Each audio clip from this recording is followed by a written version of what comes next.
Mike, we're on D tackles. And to many, this is bar none the best D tackle in the class. But to me, he's just bar more.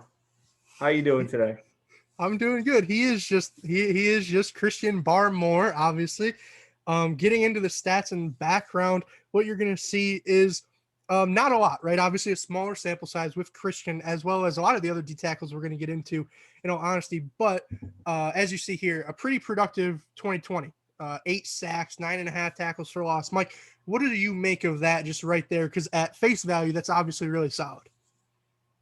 Yeah, and I think face value it is solid, and I think that's going to be pretty consistent for Barmore, um, as he looks pretty solid, I think that shows. I think he does have production. I think he makes quite a bit of plays. Kind of shows in film, and like you see tackle for loss numbers in both seasons.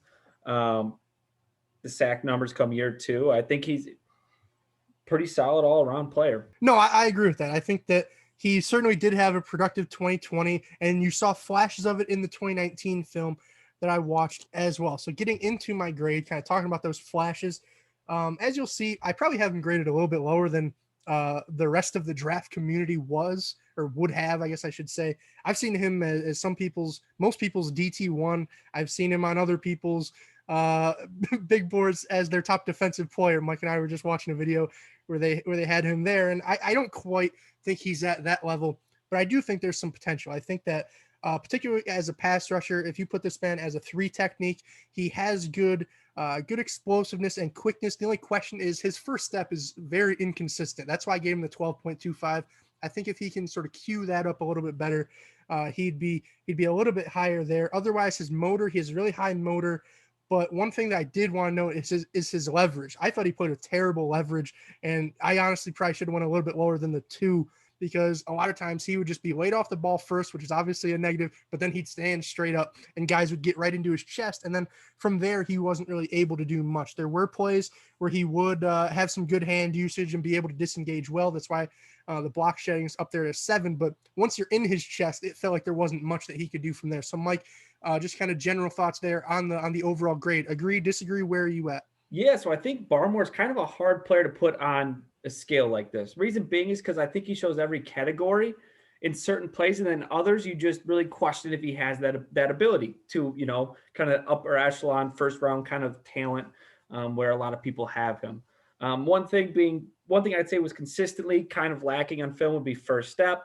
I think pretty often he was the last man off the line of scrimmage for that Alabama D line, but in the same breath, explosiveness, I think you saw on some plays extremely well after that first step. He might be the last one off the line of scrimmage, but he's the first one downfield, disrupting the quarterback or making a play on the run.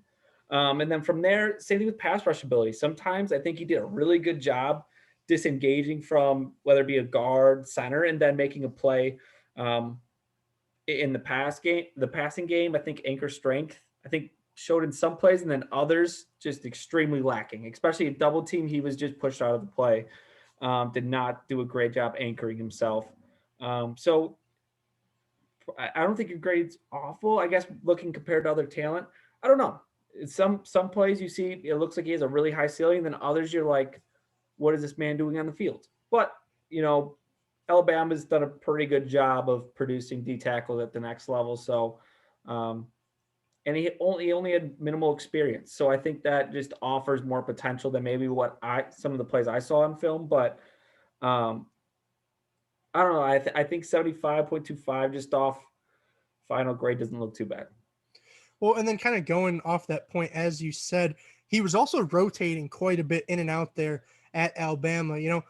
There's not that many cut-ups of these defensive tackles, so it was a lot of watching like full games, condensed games, and then skipping through to find plays where he was in. And I'll be honest, he wasn't in nearly as many plays as I thought he would be.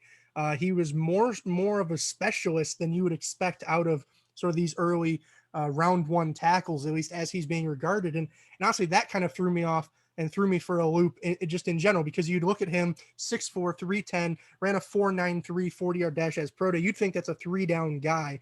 And I think that, as Mike said, you just didn't necessarily see that at certain points. I think he's a guy, though, where, hey, if you're just going to put on a highlight film, I think that you're going to have a really high opinion of Christian Barmore, because there certainly were, in those, 8.5 sacks, there were some really splashy just highlight level plays. Well, on the other side of things, there were also some really ugly plays, like Mike said, and that's where I think that the 75.25 comes in because, hey, maybe you can get those high end plays more consistently at the next level, but that's a gamble in itself. And that's why I think as we get into the big board, you guys will see I have him sort of in the middle of round 2. I know I initially off sort of the first round of film had him a little bit higher, but then as you really go through and realize just how many plays he isn't playing, and then on top of that, how many plays he's just getting stonewalled and, against the run, as Mike said, just getting obliterated, it's really hard for me to put him above guys like, say, a Rousseau or, even, Ronnie Perkins, for example, was a guy who I thought held his own off that edge spot a little bit better than Barmore did, in all honesty. And that's crazy considering his 70 pounds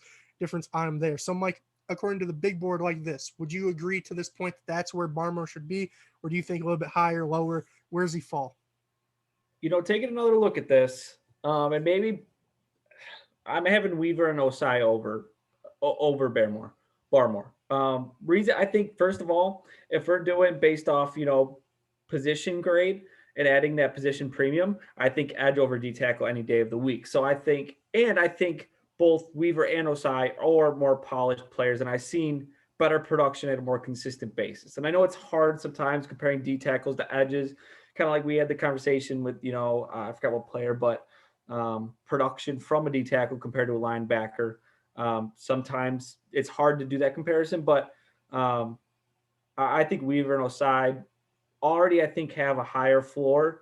And in both their cases, maybe a higher ceiling. I don't know. But no, I'm probably putting those two above them. So I might drop Barmore's grade from 75.25 to put those two over. Probably 2 points less. It's pretty close. But I'd probably have those two players I draft over. That's really interesting. And, this is one thing for anybody who is new to the channel here, is that as you'll see, there's the raw grade. And then to get to the final grade, I add in a position premium. And that's just, for defensive tackles, let's say 4% of their grade sort of reimbursed into itself. Whereas, say, Mike, if he thinks that edge, who they got 5.5%, if he thinks they should be worth 6.5, 7.5, that grade would vary from there. But just the raw grade, I think 75.25, as you see, slightly higher for me than those next couple of guys. But due to the position that he plays, he is a little bit lower. I don't think Mike's necessarily wrong in terms of him versus Weaver and Osai. I do think the ceiling is higher for Barmore, in all honesty, just because of those flashes, and it's just channeling those flashes onto a consistent basis. That's going to be the question. And I think some teams, if you take him in the first round, I think that there's going to be a lot more pressure to answer those questions early than maybe Barmore is equipped to currently. But no, I think that in the second round is really where I would feel more comfortable, particularly taking him. So with that being said, Mike, do you have anything else, or are we getting out of here? Well, if you guys like Barmore, you think he's bar none the best D tackle in this draft, let us know. Leave a like, comment, subscribe. We enjoy doing this. Hopefully you guys enjoy it. We actually, have a couple comments for some prospects that we'll be doing later. So we do listen. We do care. So I think with that, we definitely mic'd up and we micing out. Peace, guys.